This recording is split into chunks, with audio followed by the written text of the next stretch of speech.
Good morning class. आज formally अपना direct tax वाला पोर्शन शुरू होने जा रहा है। फर्स्ट चैप्टर में हम पढ़ेंगे बेसिक कंसेप्ट्स और कुछ डेफिनेशंस।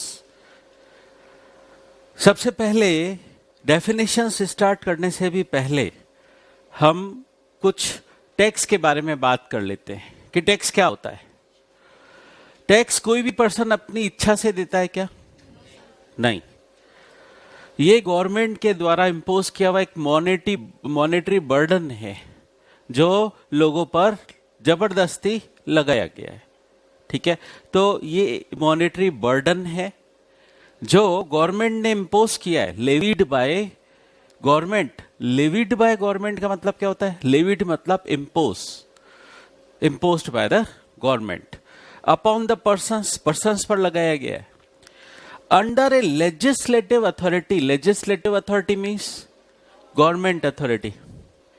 गवर्नमेंट अथॉरिटी के द्वारा लगाया गया है। किस पर लगाया गया? पर्सन्स पर लगाया गया है। ये मॉनेटरी बर्डन है। अच्छा, गवर्नमेंट टैक्स क्यों लगाती है? टैक्स के पैसे का गवर्नमेंट क्या करेगी? उससे कुछ पब्लिक सर्विसेज देगी। क्या करेगी? पब्लिक वेलफेयर के कुछ काम करेगी, पुल बनाएगी, सड़कें बनाएगी। ठीक है, पब्लिक को कुछ सर्विस मिलेगी उससे। तो गवर्नमेंट को भी पैसा चाहिए होता है अपने कामकाज के लिए। तो गवर्नमेंट अपना फंड कहां से रेस करती है? टैक्स इंपोज करके। जैसे अभी कोरोना की वैक्सीन सबको फ्री में लगाई गई, गवर्नमेंट ने उसका पैसा पे किया, तो गवर्नमेंट को ये फंड चाहिए। गवर्नमेंट के पास फंड कहां से आएगा? गवर्नमेंट ने टैक्स इंपोज किया होगा।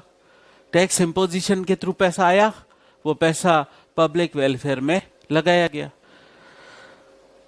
तो ये फोर्स्ड पेमेंट है। कोई अपनी इच्छा से टैक्स नहीं देना चाहता। आप देना चाहते हो क्या कि ये लो लाख रुपए, मेरे को इच्छा हो रही है टैक्स देने की? नो, अपनी इच्छा से कोई टैक्स नहीं देता, ये फोर्सफुली लिया जाता है। तो ये कोई डोनेशन नहीं है, ये कोई वॉलेंटरी पेमेंट नहीं है। ठीक है, और इंडिया में दो टाइप के टैक्सेस प्रिवेल करते हैं, डायरेक्ट टैक्स और इनडायरेक्ट टैक्स। डायरेक्ट टैक्स और इनडायरेक्ट टैक्स में बेसिक डिफरेंस क्या है? डायरेक्ट टैक्स किसी भी पर्सन पर डायरेक्टली इंपोज किया गया है। जैसे इनकम टैक्स डायरेक्ट टैक्स है। एट प्रेजेंट इनकम इंडिया में सिर्फ एक ही डायरेक्ट टैक्स है, इनकम टैक्स। ठीक है, तो ये डायरेक्ट टैक्स क्यों है? ये किसी भी पर्सन पर डायरेक्टली इंपोज किया गया है। तो imposed directly on a person. Tax payer को अपना टैक्स डायरेक्टली गवर्नमेंट को पे करना पड़ता है। इनडायरेक्ट टैक्स में क्या होता है? इनडायरेक्ट टैक्स में हमें किसी दूसरे पर्सन से टैक्स वसूल करके गवर्नमेंट को डिपॉजिट कराना होता है।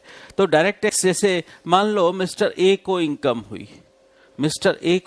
हुई, तो अपनी इनकम पर टैक्स देने के लिए मिस्टर ए डायरेक्टली लायबल है। अपनी खुद की पॉकेट से पे करेगा? किसी दूसरे की जेब से निकाल के देगा क्या? अपनी ओन पॉकेट से बियर करेगा। ठीक है, लेकिन डायरेक्ट टैक्स क्या होता है? दूसरे की जेब काटनी पड़ती है, उसके लिए दूसरे से वसूल करना पड़ता है और गवर्नमेंट को डिपॉजिट कराना पड़ता है। तो अभी मैंने कहा डायरेक्ट टैक्स में मिस्टर ए को इनकम हुई, मिस्टर ए अपनी इनकम पर टैक्स देने के लिए खुद ही लायबल है। ठीक है, इनडायरेक्ट टैक्स में क्या होता है? इनडायरेक्ट टैक्स में फॉर एग्जांपल आपके दो पार्टीज हैं। मिस्टर ए ने मिस्टर बी को कोई भी गुड्स या सर्विस सेल की। ठीक है, सपोज 100 रुपीज में सेल की, उस पर 5% टैक्स लगाया, तो बिल कितने का बना? 105 का। ये टैक्स किसकी जेब पर बर्डन पड़ा? मिस्टर बी की जेब पर बर्डन पड़ा। लेकिन गवर्नमेंट को डिपॉजिट कराने के लिए लायबल कौन है? Mister A. तो ये टैक्स मिस्टर ए गवर्नमेंट को जमा कराएगा, बट बी से वसूल करके जमा कराएगा। उसे अपनी ओन पॉकेट से तो बियर नहीं करना, ठीक है। तो ये इनडायरेक्ट टैक्स का सिस्टम ये है कि दूसरे से वसूल करके गवर्नमेंट को जमा कराना होता है, जबकि डायरेक्ट टैक्स अपनी खुद की ओन पॉकेट से बियर करना पड़ता है। तो बेसिक डिफरेंस ये है। दूसरा, shifting of tax burden. Mister A ने डायरेक्ट टैक्स है अगर, तो अपना टैक्स किसी और पर शिफ्ट किया क्या? नहीं। डायरेक्ट टैक्स में टैक्स बर्डन शिफ्ट नहीं होता है, जबकि इनडायरेक्ट टैक्स में क्या हुआ? मिस्टर ए ने टैक्स बर्डन मिस्टर बी पर शिफ्ट किया। टैक्स का पैसा निकला तो मिस्टर बी की जेब से, लेकिन जमा कराने के लिए लायबल मिस्टर ए है, ठीक है। तो शिफ्टिंग ऑफ टैक्स बर्डन होता है इनडायरेक्ट टैक्स में, डायरेक्ट टैक्स में शिफ्टिंग ऑफ टैक्स बर्डन नहीं होता है। नेचर ऑफ टैक्स, जैसे जैसे आपकी इनकम बढ़ती है वैसे वैसे आपको इनकम टैक्स ज्यादा पे करना पड़ता है। कम इनकम है, कम टैक्स देना होगा। तो मतलब डायरेक्ट टैक्स प्रोग्रेसिव नेचर का है। अगर आपकी इनकम बढ़ेगी, आपकी एबिलिटी टू पे ज्यादा है, एबिलिटी टू पे मतलब इनकम ज्यादा है तो ज्यादा टैक्स देना होगा, इनकम कम है तो कम देना होगा इनकम टैक्स। लेकिन इनडायरेक्ट टैक्स रिग्रेसिव नेचर का है। रिग्रेसिव नेचर का मतलब चाहे रिच हो चाहे पुअर हो, सबको बराबर टैक्स देना पड़ता है। फॉर एग्जाम्पल, आप कोई भी गुड्स खरीदने गए, चाहे रिच पर्सन गया चाहे पुअर पर्सन गया, उसको बिल इश्यू किया गया, चाहे गरीब ने खरीदा गुड्स चाहे अमीर ने खरीदा, टैक्स का अमाउंट सेम ही रहेगा, ठीक है। तो ये क्या कहलाता है? Regressive nature. रिग्रेसिव को हिंदी में क्या बोलते हैं? दमनकारी, दमन करता है। कहते हैं इनडायरेक्ट टैक्स गरीबों का दमन करता है, दबाता है उनको, क्योंकि गरीबों को भी सेम टैक्स देना पड़ता है जितना एक अमीर आदमी दे रहा है, ठीक है। मतलब इनडायरेक्ट टैक्स गरीब और अमीर में फर्क नहीं करता। गरीब आदमी को भी उतना टैक्स देना पड़ेगा जितना अमीर आदमी दे रहा है। तो रिग्रेसिव नेचर का है, और इसका मतलब ये एबिलिटी टू पे को इग्नोर करता है, ठीक है। डायरेक्ट टैक्स जो है इनकम और प्रॉपर्टी पर लगाया जाता है। प्रॉपर्टी वर्ड देखिए, कुछ सालों पहले वेल्थ टैक्स भी होता था, तकरीबन 12-13 साल हो गए वेल्थ टैक्स हटाए हुए, लेकिन वो प्रॉपर्टी पर लगाया जाता था। तो डायरेक्ट टैक्स इनकम और प्रॉपर्टी पे लगता है, जबकि इनडायरेक्ट टैक्स इस पे लगता है परचेज सेल पे, कंजम्पशन पे, गुड्स और सर्विस की सप्लाई पे। गुड्स और सर्विस की सप्लाई पे कौन सा टैक्स लगता है? जीएसटी। और इंपोर्ट और एक्सपोर्ट करने पर कस्टम ड्यूटी लगती है। कस्टम ड्यूटी भी क्या है? इनडायरेक्ट टैक्स, ठीक है। तो ये कुछ एग्जाम्पल है डायरेक्ट टैक्स का। डायरेक्ट टैक्स का एग्जाम्पल क्या हो गया? इनकम टैक्स, और इनडायरेक्ट टैक्स का जीएसटी और कस्टम ड्यूटी।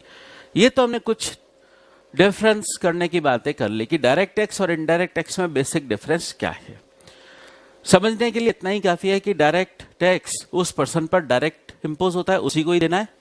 इनडायरेक्ट टैक्स दूसरे से वसूल करके गवर्नमेंट को डिपॉजिट कराना है, ठीक है। तो अब आते हैं हम इनकम टैक्स एक्ट, अब से बात शुरू करते हैं। तो इनकम टैक्स एक्ट बनाया गया था 1961 में। इनकम टैक्स एक्ट बनाया तो 1961 में गया था, लेकिन एप्लीकेबल हो पाया विथ इफेक्ट फ्रॉम 1 अप्रैल 1962 से। गवर्नमेंट ने 1961 में ही बना दिया था इनकम टैक्स एक्ट, और एप्लीकेबल इंप्लीमेंटेशन उसका 1 अप्रैल 1962 से हो पाया। क्या ये पूरे इंडिया में लगता है? यस, पूरे इंडिया में लगता है। तो एप्लीकेबल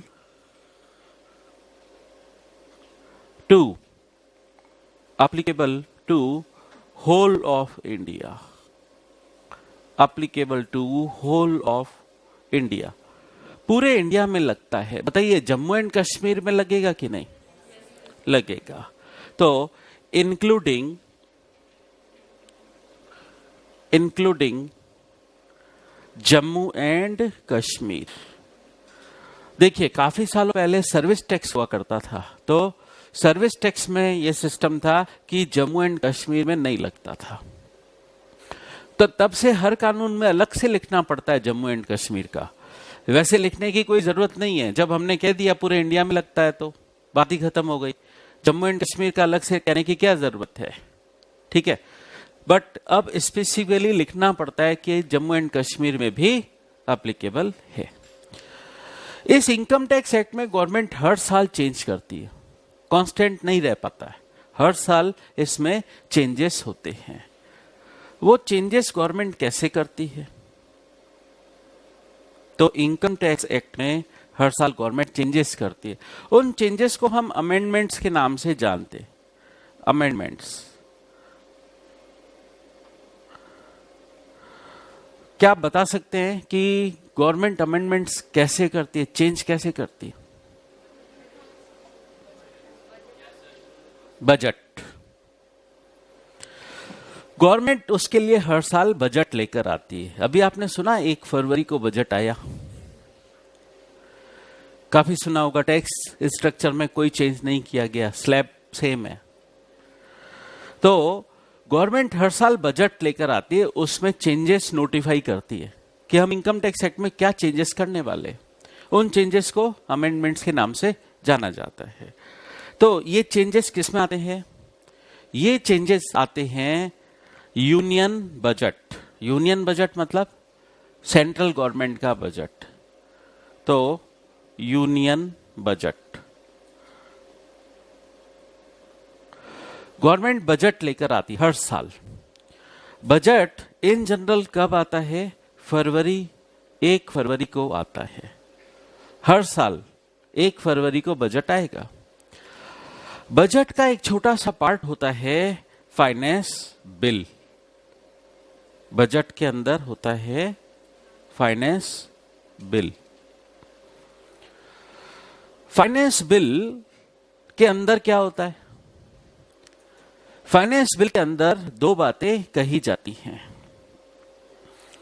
फाइनेंस बिल के अंदर गवर्नमेंट टैक्स रेट्स बताती है। टैक्स रेट्स क्या होंगी? और दूसरा क्या बताती है?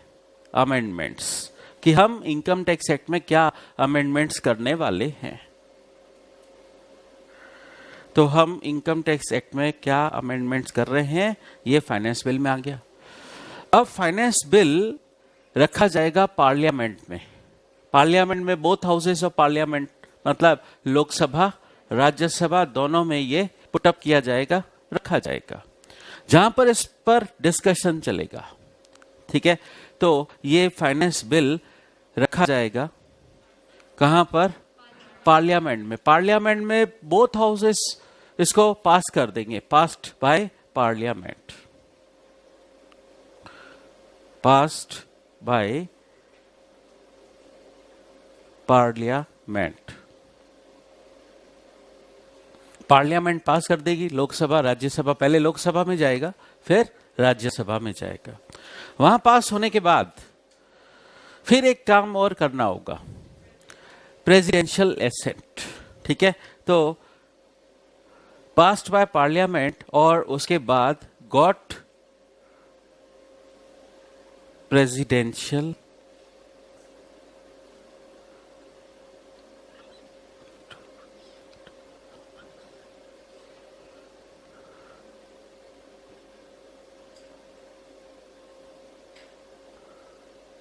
Presidential assent. प्रेसिडेंशियल एसेंट को हम हिंदी में बोलें राष्ट्रपति की स्वीकृति। ठीक है, तो प्रेसिडेंशियल एसेंट मिल जाएगी इसको। उसके बाद जब ये दोनों काम पूरे हो जाएंगे तब ये फाइनेंस बिल बन जाएगा फाइनेंस एक्ट। ये फाइनेंस एक्ट बन जाएगा। तो बताइए, फाइनेंस बिल के अंदर क्या बातें थी? फाइनेंस बिल के अंदर बात थी टैक्स रेट की और अमेंडमेंट्स की। तो एज इट इज सारी की सारी बातें फाइनेंस बिल वाली बातें फाइनेंस एक्ट के अंदर भी आ जाएंगी। इस तरीके से गवर्नमेंट हर साल बजट लेकर आती है और इनकम टैक्स एक्ट में चेंजेस किए जाते हैं। ठीक है। अब एक खास बात, ये जो फाइनेंस एक्ट है क्या हर साल आता है? बजट हर साल आता है, मतलब ये फाइनेंस एक्ट एनुअल बेसिस पे गवर्नमेंट लेकर आती है, हर साल के लिए अलग। तो क्या ये किसी फाइनेंशियल ईयर के रेस्पेक्ट में एप्लीकेबल होगा या किसी कैलेंडर ईयर के रेस्पेक्ट में एप्लीकेबल होगा? फाइनेंशियल ईयर पे लगेगा। अभी कौन सा फाइनेंशियल ईयर चल रहा है? 2021-22, ठीक है। तो अभी आपका फाइनेंशियल ईयर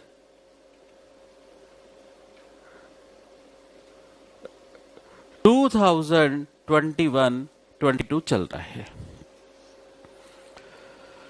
इस ईयर की इनकम पे टैक्स लगाना है। इनकम टैक्स एनुअल बेसिस पे लगाया जाएगा, तो क्या मंथली बेसिस पे लगता है या क्वार्टरली या एनुअल? एनुअल बेसिस पे लगता है, ठीक है। तो किसी पर्टिकुलर फाइनेंशियल ईयर की इनकम पर लगाया जाएगा। तो कौन सा अभी फाइनेंशियल ईयर चल रहा है? 21-22। बताइए, इस रनिंग ईयर में अभी ये चल ही रहा है, तो क्या जब ये पूरा रनिंग ईयर है तो कोई बता सकता है कि मेरे 2021-22 की इनकम ये है? अभी इस टाइम पर आप बता सकते हैं?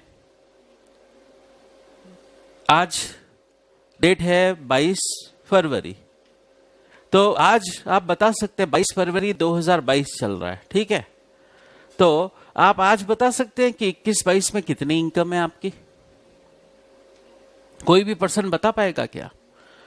कब बता पाएगा? 31 मार्च 2022 जब तक एंड नहीं होगा तब तक वो नहीं बता पाएगा कि मेरे पूरे फाइनेंशियल ईयर की इनकम क्या है, ठीक है। क्योंकि अभी तो ये ईयर रनिंग है। इनकम तो उसको 31 मार्च 2022 तक भी हो सकती है। तो गवर्नमेंट इसको टाइम देती है, ठीक है। आप अपनी इनकम कैलकुलेट इसके नेक्स्ट फाइनेंशियल ईयर में करना। नेक्स्ट फाइनेंशियल ईयर क्या होगा? 22-23। तो नेक्स्ट फाइनेंशियल ईयर है 2022-23। इसमें आप अपनी इनकम कैलकुलेट करना, फिर उस पर टैक्स कैलकुलेट करना। पहले वो इनकम कैलकुलेट करेगा, फिर उस पर टैक्स कैलकुलेट करेगा। तो इनकम चूंकि कैलकुलेट 2022-23 में हो रही है, बट इनकम है किस ईयर की? 21-22 की इनकम है, कैलकुलेट 2022-23 में हो रही है, ठीक है। तो अब इनकम टैक्स एक्ट कुछ डेफिनेशन देता है कि हम फाइनेंशियल ईयर के रेस्पेक्ट में बात ही नहीं करेंगे। आपने कभी ऐसा सुना कि एक सीए की लाइफ में कभी न्यू ईयर नहीं होता है? न्यू ईयर नहीं होता है, उसकी लाइफ में प्रीवियस ईयर होता है और असेसमेंट ईयर होता है, ठीक है। तो ये बात यहां से आ रही है। आप जिस ईयर की इनकम निकाल रहे हो, कैलकुलेट कर रहे हो, इनकम जिस ईयर से बिलोंग करती है, 2021-22 से बिलोंग करती है, तो इस ईयर को कहा जाएगा प्रीवियस ईयर। इसे प्रीवियस ईयर क्यों कहा जा रहा है? क्योंकि जिस ईयर में आप इनकम कैलकुलेट कर रहे हो, कैलकुलेट किस ईयर में कर रहे हो? 22-23 में आप कैलकुलेट कर रहे हो, ठीक है। जिस ईयर में आप इनकम कैलकुलेट कर रहे हो, कैलकुलेट करने को एक और वर्ड यूज करते हैं हम, एसेस करना, एसेस। तो उसी से ही वर्ड बना असेसमेंट ईयर, असेसमेंट ईयर। तो क्या मैं ऐसे कह सकता हूं कि जिस ईयर की इनकम है उस ईयर को बोलते हैं प्रीवियस ईयर, और जिस ईयर में वो कैलकुलेट की जाती है उसको बोलते हैं असेसमेंट ईयर, ठीक है। आपके एग्जाम्स के लिए अभी असेसमेंट ईयर 22-23 लगेगा, मतलब अब अगर मैं कहूं असेसमेंट ईयर 22-23, तो इसका इंप्लाइड मीनिंग है कि इसका प्रीवियस ईयर 21-22 है। ठीक है, अगले साल जो स्टूडेंट्स को मैं पढ़ाऊंगा उनको मैं क्या बोलूंगा कि आपका प्रीवियस ईयर है 22-23 और आपका असेसमेंट ईयर है 23-24। ठीक है, उनको क्या बोलूंगा, आपकी इनकम कौन से ईयर की है, 22-23 की इनकम है। आप टैक्स लगाओगे, कैलकुलेट करोगे 23-24 में। तो इस तरीके से हर साल चलता रहता है। चलिए, तो ये सब बातें दे रखी हैं आपको, ऊपर इसकी रीडिंग करते हैं। ये जो इनकम टैक्स एक्ट है, गवर्नमेंट के पास पावर है कि वो इनकम टैक्स एक्ट बना सकते। बताइए कौन सी गवर्नमेंट के पास पावर होगा, सेंट्रल गवर्नमेंट के पास या स्टेट गवर्नमेंट के पास? सेंट्रल गवर्नमेंट के पास पावर है। ठीक है, अच्छा, गवर्नमेंट को ये पावर कहां से मिला करते हैं? गवर्नमेंट को ये पावर मिला करते हैं कॉन्स्टिट्यूशन ऑफ इंडिया से। गवर्नमेंट को पावर मिला है constitution of India. Constitution of India Bharat का संविधान, उससे पावर मिला है। अच्छा, कॉन्स्टिट्यूशन ऑफ इंडिया के अंदर एक शेड्यूल 7 होती है। शेड्यूल 7 के अंदर काफी सारी लिस्ट होती है। कितनी? 3 list, first, list second, list third. तो शेड्यूल 7 के अंदर 3 लिस्ट होती है, list first, list second, list third. List first में जो मैटर्स लिखे हुए हैं उन पर कानून बनाने का पावर सेंट्रल गवर्नमेंट के पास होता है। लिस्ट 2 में जो मैटर्स लिखे होते हैं उन पर कानून बनाने का पावर स्टेट गवर्नमेंट्स के पास होता है।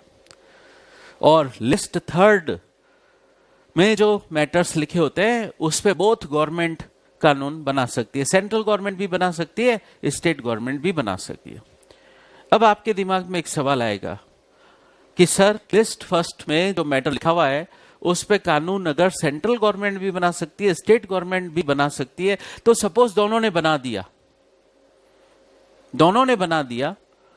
अब दोनों में कुछ कॉन्ट्राडिक्शन है, तो क्या होगा? सेंट्रल वाला प्रिवेल करेगा उस मैटर पर। ठीक है, तो 3 लिस्ट होती हैं। पहली लिस्ट कहलाती है यूनियन लिस्ट, सेंट्रल लिस्ट। दूसरी लिस्ट कहलाती है स्टेट लिस्ट और तीसरी वाली कहलाती है कॉन्करेंट लिस्ट।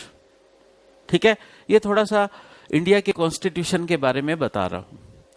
मुझे सिर्फ वैसे इतना ही बताना है कि शेड्यूल 7 के अंदर लिस्ट फर्स्ट होती है जो कि यूनियन लिस्ट कहलाती है।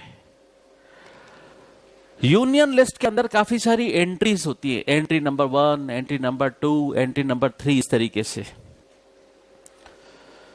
तो उसमें जो मैटर्स लिखे होते हैं उस पर कानून बनाने का पावर सिर्फ सेंट्रल गवर्नमेंट का होता है। तो लिस्ट फर्स्ट के अंदर entry number 82, entry number 82, entry number 82 के जरिए सेंट्रल गवर्नमेंट को पावर दिया गया कि आप इनकम पर टैक्स लगाने के लिए कानून बना सकते हैं। ठीक है, इस एंट्री का नाम गवर्नमेंट ने क्या रखा? Tax on income other than agricultural income. Tax on income other than agricultural income, मतलब एग्रीकल्चरल इनकम पर टैक्स नहीं लगेगा। इंडिया का कॉन्स्टिट्यूशन ही पावर नहीं देता कि एग्रीकल्चरल इनकम पर टैक्स लगाया जा सके। तो पावर मिल रहा है इंडिया के कॉन्स्टिट्यूशन से। इंडिया के कॉन्स्टिट्यूशन में शेड्यूल 7 है। शेड्यूल 7 के अंदर लिस्ट फर्स्ट है जो यूनियन लिस्ट कहलाती है। उसके अंदर एंट्री नंबर 82 से सेंट्रल गवर्नमेंट को इनकम टैक्स इंपोज करने का पावर मिला। किसी भी टैक्सेशन सिस्टम की 2 स्टेजेस होती है। एक होता है लेवी, लेवी मतलब इम्पोजिशन, टैक्स लगाया जाएगा पहले, लेवी, फिर होगा कलेक्शन, वसूल कैसे किया जाएगा। तो किसी भी टैक्सेशन स्ट्रक्चर की दो स्टेजेस होती है, पहला होता है लेवी, दूसरा होता है कलेक्शन। तो सेंट्रल गवर्नमेंट के पास इस तरीके से पावर आया। तो देखिए यहां दे रखा है, इनकम टैक्स एक्ट 1961 में बना, केम इनटू फोर्स 1 अप्रैल 1962। पावर कहां से मिला? एंट्री नंबर 82 यूनियन लिस्ट के अंदर। यूनियन लिस्ट कहां दे रखी है? शेड्यूल 7 के अंदर। शेड्यूल 7 कहां है? Constitution of India. उसका नाम क्या है एंट्री का? Tax on income other than agricultural income. ठीक है। और अभी फाइनेंस एक्ट की बात कर रहे हैं। क्यों? अब एक्ट तो बन गया, अब उसमें हर साल चेंजेस होंगे। चेंजेस करने के लिए क्या आएगा? Finance act. वो कैसे आएगा? एवरी ईयर, हर साल पार्लियामेंट में यूनियन बजट पास होगा। यूनियन बजट का एक छोटा सा ही पार्ट होता है फाइनेंस बिल। फाइनेंस बिल में दो बातें होती हैं, एक तो tax rate for various purposes in income tax act. For various purposes in income tax act क्या? मेरे को एक बात बताओ, क्या को पर्सन कोई भी हो उस पर टैक्स बरोबर है क्या? हर पर्सन पे टैक्स बराबर नहीं है। इंडिविजुअल्स पर टैक्स अलग है, एचयूएफ पर टैक्स अलग है, कंपनीज, पार्टनरशिप फर्म, सब पे टैक्स रेट अलग होती है। तो वो टैक्स रेट क्या होगी? हर साल बजट में आएगी, मतलब फाइनेंस एक्ट में बताई जाएगी। और अमेंडमेंट्स बताए जाएंगे कि हम क्या अमेंडमेंट्स करने वाले हैं। अच्छा, अब मेरे को एक छोटी सी बात बताओ, आपके लिए कौन सा वाला बजट लगेगा? स्टूडेंट हमेशा उसमें कंफ्यूज रहते हैं, पहले दिन वो चीज क्लियर हो जाए तो ठीक है। आपके दिमाग में आएगा कि हाँ, अभी 1 फरवरी 2022 को बजट आया था, बस वो उसकी बातें हमारे लिए इफेक्टिव हो गई।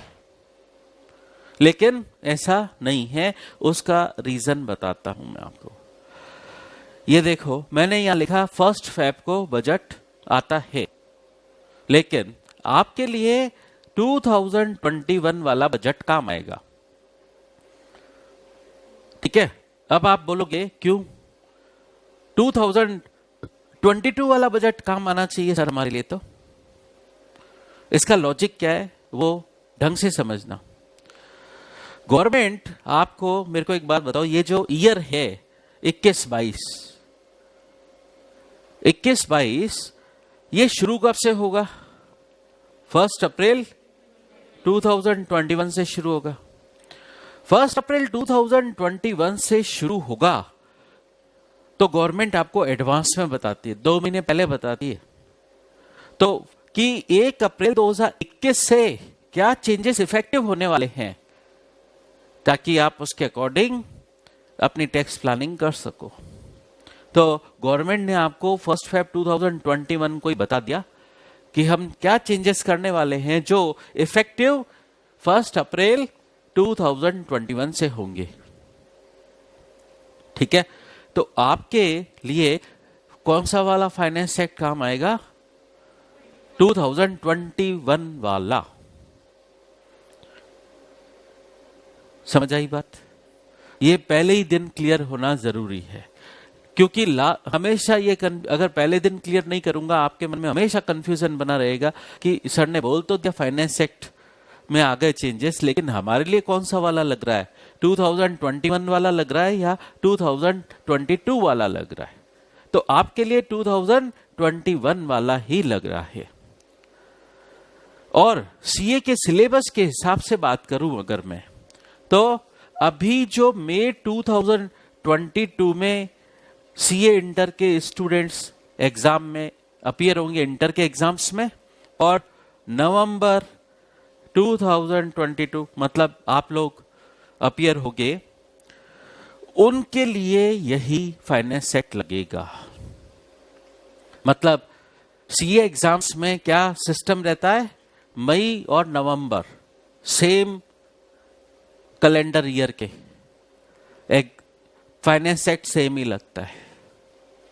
समझ के बाद तो अगले साल जो मेरे पास मई 2023 या नवंबर 2023 में जो स्टूडेंट्स आएंगे उन पे लगेगा अभी वाला बजट, फाइनेंस एक्ट 2022। बात समझ गए? चलिए अब आगे बात करें। अच्छा एक बात बताओ, अभी आपने सोचा कि गवर्नमेंट जो है एक बार चेंज करेगी, उसके बाद साल के बीच में चेंज नहीं कर पाएगी। पढ़ने से अभी तक यही फील आया कि एवरी ईयर गवर्नमेंट बजट लाएगी, इसका मतलब क्या, साल में एक बार चेंज होगा। लेकिन ऐसा नहीं है। अगर गवर्नमेंट को साल के बीच में, मतलब आज मान लो गवर्नमेंट को लगता है कि चेंज करना जरूरी है, चेंज करने की नेसेसिटी फील हो रही है कि करना है चेंज, तो कैसे करे? क्या बजट लेकर आ जाए आज? फिर दोबारा तो बजट नहीं लेकर आएंगे। अब अगला बजट तो अगले फेब में आएगा। तो अगर गवर्नमेंट ने फाइनेंस एक्ट पास कर दिया, दूसरा फाइनेंस एक्ट अगले साल पास होगा, मिड ऑफ ईयर गवर्नमेंट को चेंज करने की नेसेसिटी फील हो रही है, तो चेंज करने का क्या प्रोसेस होगा? उसके लिए अलग से अमेंडमेंट एक्ट पास होगा, जिसको या तो अमेंडमेंट एक्ट बोलते हैं या ऑर्डिनेंस बोलते हैं। तो मिड ऑफ द ईयर अगर गवर्नमेंट को चेंज करने की नेसेसिटी अराइज होगी तो ऑर्डिनेंस पास करके या अमेंडमेंट एक्ट पास करके चेंज किया जाएगा। तो ये सब बातें यहां दे रखी हैं। तो अभी मैंने क्या दे रखा, फाइनेंस एक्ट पास हुआ, यूनियन बजट, उसमें दो बातें, टैक्स रेट और अमेंडमेंट्स। ये फाइनेंस बिल अप्रूव हो जाएगा by both houses of parliament, Lok Sabha Rajya Sabha, और इस पर प्रेसिडेंट अपने सिग्नेचर कर देगा। जब प्रेसिडेंट के सिग्नेचर हो जाएंगे, हम बोलेंगे प्रेसिडेंशियल एसेंट मिल गई, तब जाकर ये फाइनेंस एक्ट बन जाएगा। तो नॉर्मली अमेंडमेंट होते हैं एनुअल फाइनेंस एक्ट के थ्रू। लेकिन अब खास बात, but if there arises necessity to make any amendment in between two finance acts, in between two finance acts, साल के बीच में अगर चेंज करने की नेसेसिटी फील हो तो सेंट्रल गवर्नमेंट पास करेगी अमेंडमेंट एक्ट और ऑर्डिनेंस। ठीक है? तो आपके लिए फाइनेंशियल ईयर 2021-22 यहां पर चेंज कर लीजिए, यहां फाइनेंस एक्ट 20 लिखा हुआ, यहां इसको 21 कर दीजिए, मिसप्रिंट रह गया। तो आपका फाइनेंस बिल कौन सा, 2021, जो सेंट्रल गवर्नमेंट ने प्रपोज किया, मतलब बजट लेकर आई, कब, 1 फेब 2021 को, और उसको प्रेसिडेंशियल एसेंट मिल गई और वो फाइनेंस एक्ट बन गया कब, 20 मार्च 2021 को। ठीक है? ये तो एक बार चेंज हो गया, फाइनेंस एक्ट आ गया। और जैसा मैंने अभी कहा कि अगर गवर्नमेंट को साल के बीच में, दो फाइनेंस एक्ट के बीच में चेंज करना है, तो गवर्नमेंट कैसे चेंज करेगी, अमेंडमेंट एक्ट या ऑर्डिनेंस पास करेगी। तो गवर्नमेंट ने ऐसा किया भी है। गवर्नमेंट को कुछ मैटर्स पर साल के बीच में चेंज करने का आया दिमाग में, तो गवर्नमेंट ने पास किया taxation law amendment bill, propose किया इस डेट को, और प्रेसिडेंशियल एसेंट मिल गई, और फाइनली ये बन गया टैक्सेशन लॉ अमेंडमेंट एक्ट 2021, और इसको प्रेसिडेंशियल एसेंट मिल गई 13 अगस्त 2021 को। ठीक है? तो ये तो ओरिजिनल फाइनेंस एक्ट और ये साल के बीच वाला। फिर दे रखा है आपको इनकम टैक्स एक्ट पूरे इंडिया में एप्लीकेबल है, including Jammu and Kashmir. India का क्या मीनिंग होगा, डिटेल में बात करेंगे। उससे पहले आते हैं हम, इनकम टैक्स एक्ट किस पे इंपोज किया जाएगा? किसी पर्सन पे इंपोज होगा? पर्सन पे इंपोज होगा। पर्सन की डेफिनेशन इनकम टैक्स एक्ट के सेक्शन 2 में दे रखी है, सेक्शन 2 क्लॉज 31। एक छोटी सी बात बता देता हूं अभी। जब भी देखिए एक्ट है तो सेक्शंस होंगे, आपके सेक्शन 2 और 10, ठीक है, सेक्शन 2 और 10 अलग का सिस्टम अलग है और बाकी के सेक्शंस का अलग है। सेक्शन 2, इसके बाद ब्रैकेट के अंदर जो भी लिखा जाएगा, जैसे अभी पर्सन की डेफिनेशन में लिखा हुआ 31, तो कई लोग इसको ऐसे बोल देते सेक्शन 2 सब सेक्शन 31। ऐसा नहीं है।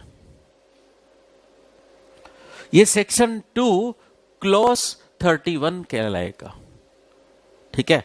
और सेक्शन 10 में भी यही बात है, ब्रैकेट में लिखी हुई बात। फॉर एग्जाम्पल सेक्शन 10 क्लॉज 10, इसको क्लॉज बोलेंगे। इसके सेक्शन 2 और 10 के अलावा जितने सेक्शन हैं, जैसे फॉर एग्जाम्पल सेक्शन आपका सेक्शन 32 सब सेक्शन 2, या सेक्शन 32 सब सेक्शन 1, ठीक है। इसको क्लॉज क्यों नहीं बोला? इसको भी बोलते सेक्शन 32 क्लॉज 1, इसको सब सेक्शन क्यों बोला? मेरा पॉइंट समझे कि यहां पर ब्रैकेट में बात लिख रहे हैं तो उसको क्लॉज बोल रहे हैं, और यहां पर ब्रैकेट में बात लिख रहे हैं तो इसको सबसेक्शन बोल रहे हैं। ऐसा क्यों? इसका कुछ लॉजिक है, वो मैं अभी क्लियर कर देना चाहता हूं। ये जो अधिकतर सेक्शन 2 होता है वो डेफिनेशंस के लिए होता है। कोई भी कानून होता है उसकी डेफिनेशंस वाला पार्ट उसके सेक्शन 2 में कवर किया जाता है, और सेक्शन 1 में क्या पार्ट कवर किया जाता है? अधिकतर जितने भी कानून हैं उसका सेक्शन 1 क्या होता है? टाइटल एंड एप्लीकेशन, कि इस कानून का नाम क्या है? Income tax act. And application कहां लगता है? Whole of India. सेक्शन 1 में ये लिखा जाएगा। सेक्शन 2 में डेफिनेशंस होंगी, तो डेफिनेशन वाला सेक्शन, उसमें जो ब्रैकेट करके लिखा जाएगा उसको क्लॉज बोला जाएगा। यही बात सेक्शन 10 के लिए भी है, उसमें भी जो ब्रैकेट में लिखी हुई बात है उसको क्लॉज बोला जाएगा। इसके अलावा जितने भी सेक्शंस हैं उनको हम सब सेक्शन बोलेंगे, ठीक है। अब जैसे यहां पर भी बोलते हैं सेक्शन 231, आगे मैं और ऐड कर देता हूं, जैसे रोमन में लिख दिया 4, तो इसको सब क्लॉज बोलेंगे, ठीक है। अच्छा, 32(1) के आगे इस तरीके से लिख दिया तो ये हुआ सेक्शन 32 सबसेक्शन 1, और ये कहलाएगा क्लॉज। समझे बात? तो इस तरीके का सिस्टम है। लिखने में आपको फर्क नहीं लगेगा, लेकिन कहीं पे भी आप खुद को प्रेजेंट करोगे तो अगर आप बोल दोगे सेक्शन 2 सब सेक्शन 31, आपका इंप्रेशन वहीं खराब हो जाएगा, ठीक है। अब आप एक प्रोफेशन में घुस चुके हो तो बिल्कुल प्रोफेशनल टच आना चाहिए हर बात में। तो पर्सन की डेफिनेशन सेक्शन 2 क्लॉज 31 में रखी है। पर्सन इंक्लूड्स, अगेन मैं बोलूंगा पर्सन की डेफिनेशन इंक्लूसिव है। अच्छा, यहां दे रखा होता पर्सन मीन्स, तो क्या होता? पर्सन मीन्स लिखने के बाद जितने भी पॉइंट दे रखे होते तो उसका मतलब सिर्फ उतना ही जितना बोला है। तो मान लो ये पॉइंट नंबर 1, 2, 3 इस तरीके से 10 तक पॉइंट दे रखे आपको, और मीन्स करके दे रखा है। अगर ऐसा होता तो क्या होता? मीन्स लिख के अगर कुछ पॉइंट्स लिखे गए हैं, इसका मतलब पर्सन में सिर्फ यही कवर होंगे और कुछ कवर नहीं होगा। मतलब अगर मीन्स करके लिखा जाएगा तो वो डेफिनेशन एग्जॉस्टिव डेफिनेशन है, फुल डेफिनेशन है, उसके अलावा और कुछ भी कवर नहीं होगा। लेकिन यहां पर पर्सन की डेफिनेशन इंक्लूसिव डेफिनेशन है, इंक्लूसिव डेफिनेशन है। फॉर एग्जाम्पल, आप मंदिर जा रहे हैं, मंदिर के बाहर लिखा है कि जूते पहनकर अंदर प्रवेश ना करें। मेरे जूते पहने हुए, मैंने देखा अच्छा लिखा हुआ है तो जूते उतार कर जाना है, उतार कर ही जाना चाहिए। वैसे आपने देखा नहीं, मेरे तो सैंडल पहने हुए हैं, सैंडल का मना नहीं किया है, आप घुस गए अंदर। ठीक है, तो अगर कोई डेफिनेशन इंक्लूसिव डेफिनेशन है, इसका मतलब उसमें और भी चीजें कवर हो सकती हैं। अगर मीस लिखकर डेफिनेशन बताई गई है तो इसका मतलब वो कंप्लीट कवरेज है, जितना लिखा है उतना ही कवर होगा, उससे ज्यादा और कुछ भी नहीं। इसका मतलब मीस लिखा है तो डेफिनेशन एग्जॉस्टिव डेफिनेशन है। ठीक है, और इंक्लूड्स लिखा है तो डेफिनेशन इंक्लूसिव डेफिनेशन होती है। इंक्लूसिव डेफिनेशन मतलब ये जस्ट इलिस्ट्रेशन है, और भी लोगों को इंक्लूड किया जा सकता है।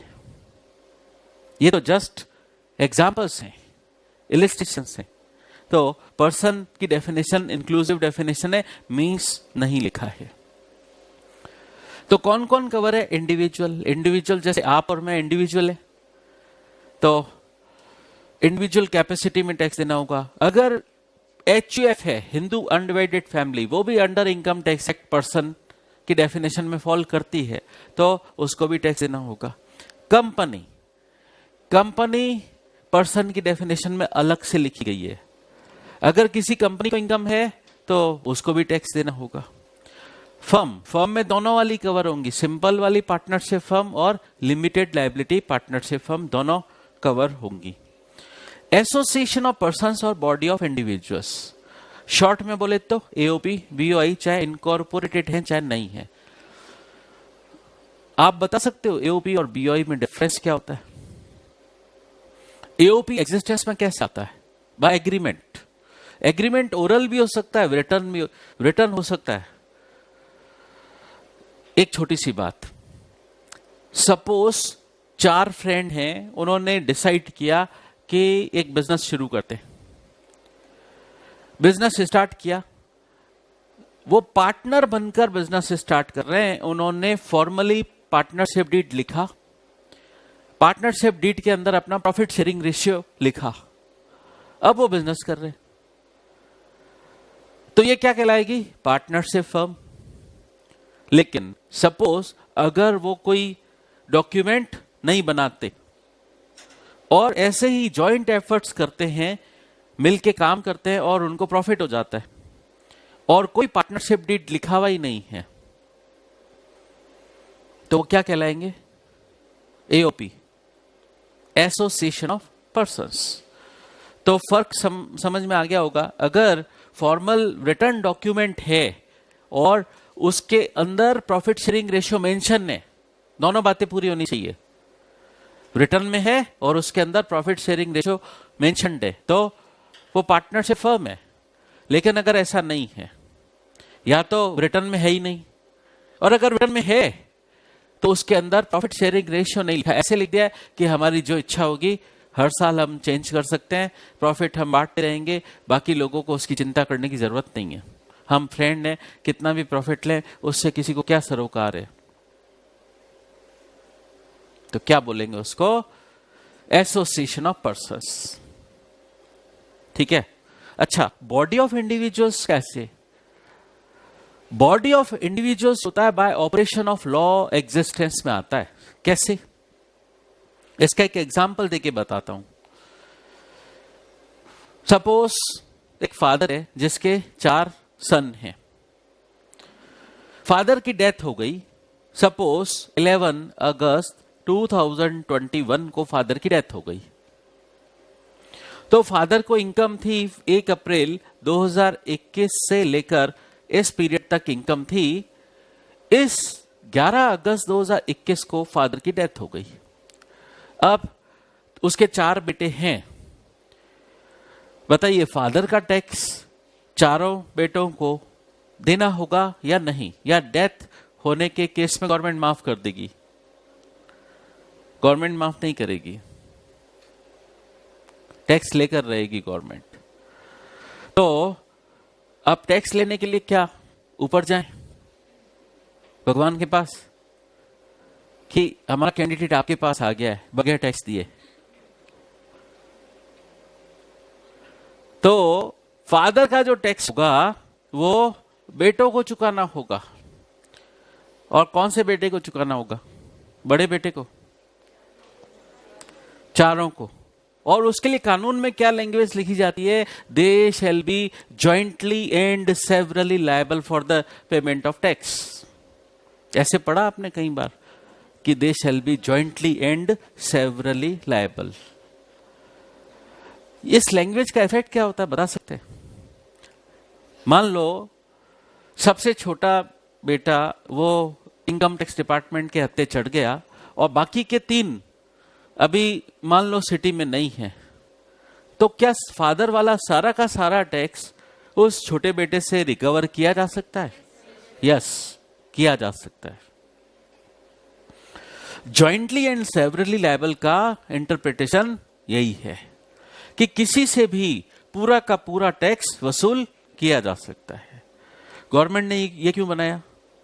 गवर्नमेंट ने ये बनाया कि अच्छा हमारे हत्थे कोई भी चढ़ेगा हम वसूल कर लेंगे, फिर आपस में लड़ते रहना, हमें कोई मतलब नहीं है, हमें हमारे टैक्स से मतलब है। तो बॉडी ऑफ इंडिविजुअल्स कैसे आते हैं एग्जिस्टेंस में? Bye operation of law. तो वो चारों जो सन हैं वो क्या कहलाएंगे? को-हेयर्स कहलाएंगे। अब बताइए, ये जो बॉडी ऑफ इंडिविजुअल्स होता है उसके अंदर कोई नॉन इंडिविजुअल हो सकता है क्या? नहीं, नॉन इंडिविजुअल कोई भी नहीं होगा, सिर्फ और सिर्फ इंडिविजुअल्स ही होंगे। नाम से ही पता पड़ रहा है बॉडी ऑफ इंडिविजुअल्स, तो इसके अंदर सिर्फ इंडिविजुअल्स होंगे, नॉन इंडिविजुअल्स इसके अंदर नहीं हो सकते। ठीक है, और एओपी आती है एग्जिस्टेंस में बाय एग्रीमेंट, और इसके अंदर नॉन इंडिविजुअल्स हो सकते। तो एओपी बीओआई का मीनिंग क्लियर हो गया होगा। अब ट्रस्ट, काफी सारे स्कूल और मंदिर ट्रस्ट के तहत बनाए जाते हैं। जैसे तिरुपति बालाजी का ट्रस्ट बना हुआ है, उनको भी टैक्स देना पड़ेगा क्या? आप कहेंगे भगवान को भी टैक्स देना पड़ता है क्या? यहां हम किसी को नहीं छोड़ते हैं, सबसे टैक्स लेकर रहेंगे। तो ट्रस्ट को भी टैक्स देना होगा। हो सकता है गवर्नमेंट कुछ छूट दे, वो अलग बात है, लेकिन ये पर्सन की डेफिनेशन में तो कवर होगा। लोकल अथॉरिटी, लोकल अथॉरिटी जैसे गवर्नमेंट, यहां जोधपुर में नगर निगम बना हुआ है, नगर निगम, म्युनिसिपल अथॉरिटी, म्युनिसिपल कॉरपोरेशन, या आपने सुना जेडीए, जोधपुर डेवलपमेंट कॉरपोरेशन या जोधपुर डेवलपमेंट अथॉरिटी वगैरह, जेडीए, ये लोकल अथॉरिटी है, इनको भी टैक्स देना होगा। जेडीए को भी इनकम होती है क्या? होती है। कैसे? फॉर एग्जाम्पल, कहीं पर कोई रास्ते पर फाउंटेन बनाना है, बीच में सर्कल बना के उस पर फाउंटेन बनाना, वो ठेका किसी ठेकेदार को दिया, उससे काम कराया, या बीच में पार्क बना दिया जिसमें एंट्री की फीस रख दी, तो वो सब उनकी इनकम होती है। या किसी की एग्रीकल्चर लैंड है या रेजिडेंशियल लैंड है, वो उसको कन्वर्ट कराना चाहता है कमर्शियल लैंड में, तो उसको जेडीए में फीस डिपॉजिट करनी पड़ेगी, कन्वर्जन फीस, तो इनको भी इनकम होती है। तो ये भी under income tax act person की डेफिनेशन में फॉल करते हैं। इसके अलावा गवर्नमेंट कोई भी स्कोप नहीं छोड़ना चाहती, तो गवर्नमेंट ने लिखा any other artificial juridical person. अब आप बोलोगे सर कंपनी भी तो आर्टिफिशियल पर्सन होता है, तो चूंकि कंपनी का स्पेसिफिक मेंशन आ गया ऊपर, तो कंपनी तो ऑलरेडी पर्सन है ही है, फिर लिख रहे हैं एनी अदर, इसके अलावा बाकी जो आर्टिफिशियल जुरिडिकल पर्सन है वो भी पर्सन है। जैसे आप बोलोगे सीए इंस्टीट्यूट, एग्जाम्पल, जो सीए इंस्टीट्यूट है, सीएस इंस्टीट्यूट है, या पॉलिटिकल पार्टी, ये क्या है? आर्टिफिशियल जुरिडिकल पर्सन है, इनको भी इनकम होती है। बताइए, पॉलिटिकल पार्टीज को चंदा नहीं मिलता, डोनेशन नहीं मिलता, उनको टैक्स नहीं देना चाहिए।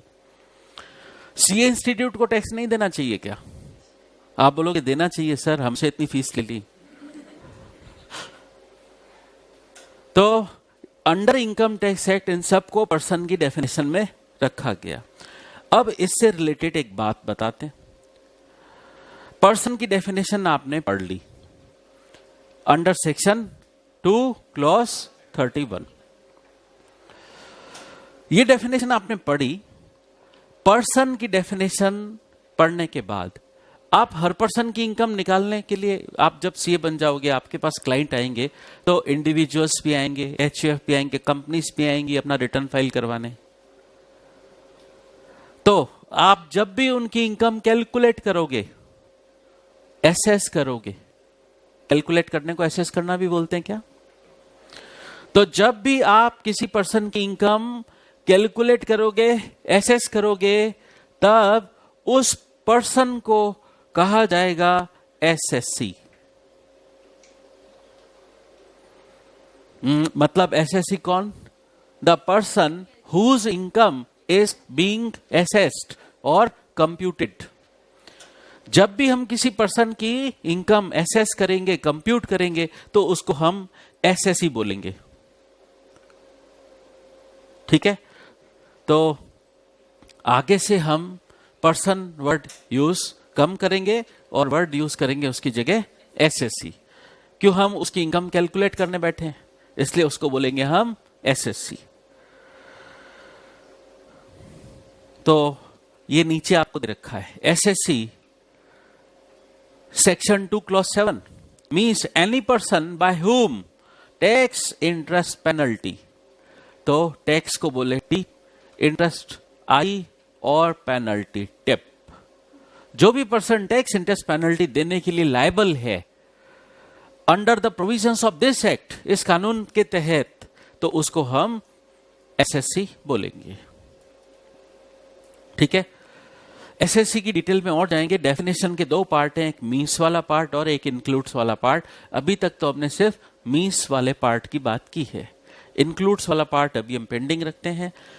असेसमेंट ईयर की डेफिनेशन। असेसमेंट ईयर एक 12 मंथ्स का पीरियड होगा जो हर साल 1 अप्रैल से शुरू होगा और 31 मार्च ऑफ सक्सीडिंग ईयर को खत्म होगा। अगर ईयर 2021-22 है तो उसका असेसमेंट ईयर क्या होगा? 22-23। प्रीवियस ईयर क्या कहलाएगा? जो असेसमेंट ईयर के इमीडिएटली प्रीसीडिंग है। डेफिनेशन गवर्नमेंट को क्या देना चाहिए था? डेफिनेशन गवर्नमेंट को डेफिनेशन पहले प्रीवियस ईयर की समझानी थी, फिर असेसमेंट ईयर की समझानी थी। गवर्नमेंट ने पहले असेसमेंट ईयर की डेफिनेशन दे दी और बोला कि असेसमेंट ईयर के इमीडिएटली प्रीसीडिंग जो ईयर होगा उसको प्रीवियस ईयर कहा जाएगा। ठीक है? मतलब आप इनकम टैक्स एक्ट, जैसे कोई बोलता है कि प्रीवियस ईयर, नॉर्मल सेंस में आप उसका क्या मीनिंग लेते हो? Past year. यहां पर वो नॉर्मल सेंस काम नहीं आएगा, स्पेसिफिक सेंस काम आएगा। ठीक है? तो means the year immediately preceding year to assessment year. तो होगा क्या? प्रीवियस ईयर की इनकम हम असेसमेंट ईयर में टैक्स लगाएंगे। उस पर टैक्स कब लगाएंगे? प्रीवियस ईयर की इनकम पर टैक्स लगाया जाएगा असेसमेंट ईयर में। तो अगर असेसमेंट ईयर 22-23 है, इट मींस प्रीवियस ईयर 21-22 है। ठीक है? अब कुछ छोटी छोटी बातें। गवर्नमेंट ने बोला कि अलग अलग लोगों को अलग अलग टाइप की इनकम हो सकती है। जैसे कोई पर्सन जॉब करता है तो उसको कौन सी इनकम होगी? सैलरी की इनकम होगी। कोई पर्सन बोलता है नहीं, मेरे पास प्रॉपर्टी बहुत है, मैं किराए पर दे दूंगा तो मेरे किराए आता रहेगा, रेंटल इनकम आएगी। कोई बोलता है नहीं, जॉब तो करूंगा नहीं, मैं किसी का गुलाम बनकर नहीं रहना, मेरे को, मैं खुद राजा हूं, मैं बिजनेस करूंगा। ठीक है? तो बिजनेस इनकम होगी उसको। और प्रोफेशनल पर्संस को प्रोफेशनल इनकम होगी। एडवोकेट हैं, डॉक्टर्स हैं, सीए, सीएस, तो उनको प्रोफेशनल इनकम होगी। प्रॉपर्टी सेल करेंगे, कोई एसेट सेल कर दी तो कैपिटल नेचर का प्रॉफिट होगा। बताओ, एसेट सेल करने पर कैपिटल नेचर का प्रॉफिट होता है क्या? कैपिटल नेचर का प्रॉफिट होता है। उसको यहां पर हम बोलेंगे कैपिटल गेन। और उसके अलावा भी इनकम्स हो सकती हैं। उसके अलावा क्या इनकम्स हो सकती है? इंटरेस्ट, डिविडेंड, या किसी गेम शो में पार्टिसिपेट किया, या लॉटरी खुल गई, ठीक है। तो इनकम का नेचर कुछ भी हो सकता है। तो गवर्नमेंट का कहना है इनकम के नेचर को देखते हुए हम हेड बनाते हैं। तो गवर्नमेंट ने हेड बनाया फर्स्ट, उसको हम बोलते हैं हेड्स ऑफ इनकम। गवर्नमेंट ने 5 हेड बनाए, तो 5 हेड बनाए, 5 हेड्स ऑफ इनकम। पहला हेड बनाया income from salaries, income from salaries. Salary की इनकम इस हेड में रिपोर्ट की जाएगी। देखिए, इनकम टैक्स का रिटर्न फाइल करना होगा तो उसके अंदर कॉलम्स होंगे कि सैलरी की इनकम इस कॉलम में बताओ। क्या स्ट्रक्चर्ड फॉर्म होगा, कोई पर्टिकुलर फॉर्म होगा, कॉलम्स होंगे, उसके अंदर वो इंफॉर्मेशन फिलअप करनी होगी। तो पहला हेड है इनकम फ्रॉम सैलरीज, तो सैलरी से हुई है इनकम तो इस हेड में रिपोर्ट करनी होगी। दूसरा, income from house property, income from house property.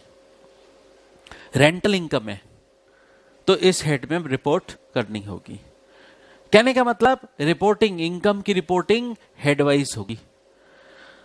तीसरा हेड है इनकम फ्रॉम बिजनेस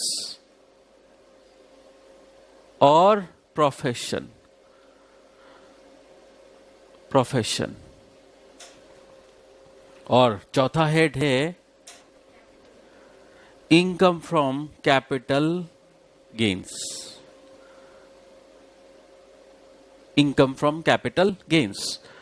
इसमें क्या होगा, जैसे सपोज कोई पर्सन लैंड बेचता है, बिल्डिंग बेचता है, ज्वेलरी बेचता है, शेयर सिक्योरिटीज बेचता है, उससे उसको प्रॉफिट होता है, तो कैपिटल नेचर का प्रॉफिट है, तो इसे कैपिटल गेन कहा जाएगा और इस हेड में रिपोर्ट करना होगा। अब आपकी तरफ से एक सवाल आएगा, सर लॉस हो गया तो? लॉस हो गया तो भी इसी हेड में रिपोर्ट करना है। मतलब आपकी इनकम पॉजिटिव है चाहे नेगेटिव है, रिपोर्टिंग तो हेडवाइज ही होगी।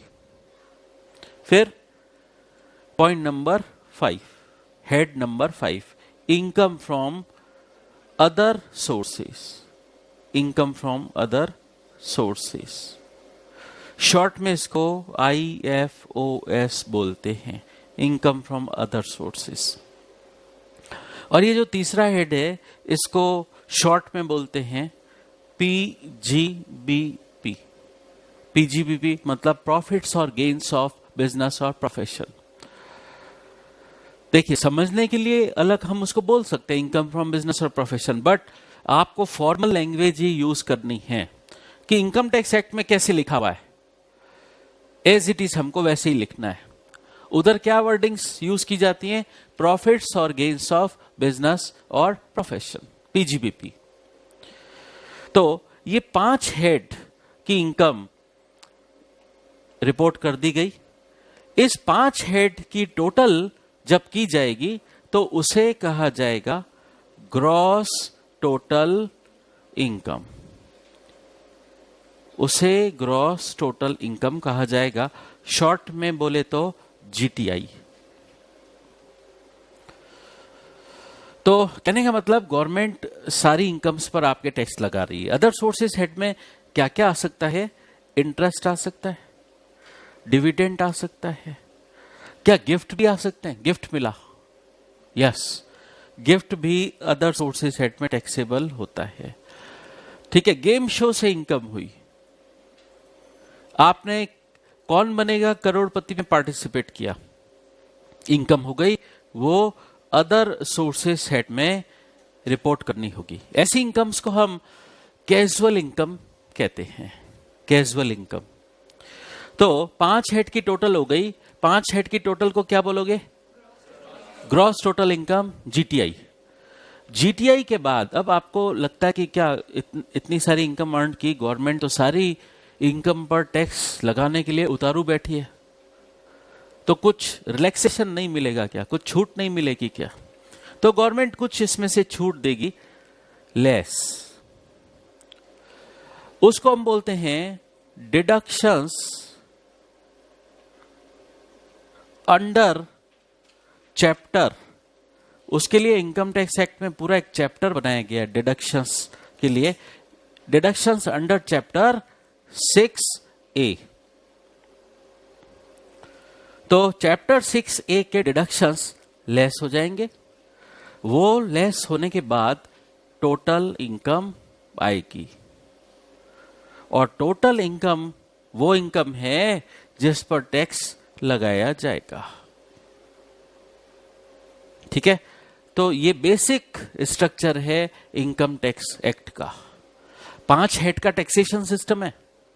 इनकम की रिपोर्टिंग हेडवाइज करनी होगी, ठीक है, और फिर क्या आ जाएगा, जीटीआई, ग्रॉस टोटल इनकम। उसमें से चैप्टर 6A के डिडक्शंस लेस होंगे। ये चैप्टर 6A के डिडक्शंस क्या हैं? वैसे तो खूब सारे हैं, लेकिन थोड़ा सा मैं कुछ एग्जाम्पल्स दे देता हूं आपको, ताकि थोड़ी सी बेसिक अंडरस्टैंडिंग आपको डेवलप हो जाए। जैसे फॉर एग्जाम्पल कोई पर्सन अपना लाइफ इंश्योरेंस करवाता है, मेडिकल इंश्योरेंस करवाता है, उसका प्रीमियम पे करता है, तो उसकी छूट यहां पे मिल जाएगी। Life insurance premium, medical insurance premium वगैरह, उन सब की छूट मिल जाएगी। कोई पर्सन अपने चिल्ड्रंस की एजुकेशन के लिए ट्यूशन फीस का पेमेंट कर रहा है, स्कूल फीस का पेमेंट कर रहा है, तो उसका भी यहां पर डिडक्शन मिल जाएगा। ठीक है, तो ऐसी कुछ छोटी छोटी बातें हैं। काफी सारे सेक्शन है, ये तो मैंने कुछ जस्ट एग्जांपल्स दिए ताकि आपको थोड़ी सी अंडरस्टैंडिंग डेवलप हो कि ये डिडक्शन किस बात के लेस होते हैं। तो इस तरीके से डिडक्शन लेस होने के बाद टोटल इनकम आ जाएगी। टोटल इनकम ही वो अमाउंट होगा जिस पर आप टैक्स की कैलकुलेशन करोगे। आपने सुना ऐसा कि अगर आपकी टोटल इनकम 2.5 लाख रुपए तक है तो टैक्स 0% है, ऐसा सुना? 2.5 लाख से ज्यादा है और 5 लाख तक है तो फिर 5% है टैक्स। और अगर 5 लाख से ज्यादा है लेकिन 10 लाख से ज्यादा नहीं है तो 20% है। और अगर 10 लाख से भी ज्यादा है टोटल इनकम तो टैक्स रेट 30% होगी। और ये बेसिक है, अभी तो बेसिक टैक्स। इसके बाद जो टैक्स आएगा उस पे सरचार्ज और लगेगा। फिर बेसिक टैक्स और सरचार्ज दोनों को जोड़ के जो अमाउंट आएगा उस पे, तो मतलब इसके बाद सरचार्ज और लगेगा। ठीक है, वो सरचार्ज का क्या क्राइटेरिया है लगने का वो आगे चलकर हम समझेंगे। सरचार्ज लगेगा, फिर जो बेसिक टैक्स है प्लस सरचार्ज, इन दोनों के अमाउंट पर एक और टैक्स लगेगा, मतलब टैक्स ऑन टैक्स। उसको हम बोलते हैं, जो टैक्स ऑन टैक्स होता है ना, उसको सेस बोला जाता है। तो उस पर लगेगा आपके health and education cess, health and education cess. ठीक है, वो 4% लगता है। तब जाके टोटल टैक्स आएगा। इसका मतलब आपको पहले टोटल इनकम निकालनी है, उसके बाद टोटल टैक्स निकालना है। टोटल इनकम वो अमाउंट है जिस पर टैक्स कैलकुलेशन होनी है। मतलब ये 2.5 लाख, ये 5 लाख, किसके बारे में सोचना है? टोटल इनकम के बारे में सोचना है। टोटल इनकम इतनी है तो टैक्स इतना होगा, टोटल इनकम इतनी है तो टैक्स इतना होगा। ठीक है, तो बात समझ आ गई होगी। ये आज हमने कुछ बेसिक बातें समझी। इसी चैप्टर से रिलेटेड कल हम एडवांस बातें थोड़ी समझेंगे। आज के में कुछ प्रॉब्लम हो, कुछ पूछना हो तो पूछिए। नॉन इंडिविजुअल्स की टैक्स रेट्स क्या होंगी? नॉन इंडिविजुअल्स क्या है? एचयूएफ कंपनी, वो नॉन इंडिविजुअल्स है।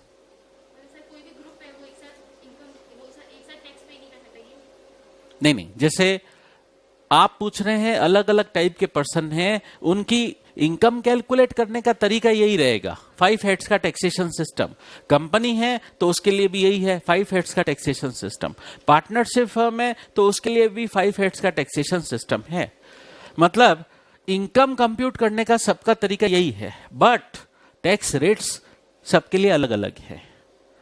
ये जो हमने टैक्स रेट्स पढ़ी अभी बात की, ये इंडिविजुअल्स और एचयूएफ की टैक्स रेट्स हैं। कंपनी पर टैक्स रेट अलग है, कंपनी पार्टनरशिप फर्म वगैरह पर टैक्स रेट 30% है, वो अलग बात है। पहले तो आपको इंडिविजुअल और एचयूएफ का समझना है, ठीक है। हाँ, और कुछ, एनी डाउट? चलिए, तो बाकी कल पढ़ते हैं, आज इतना ही।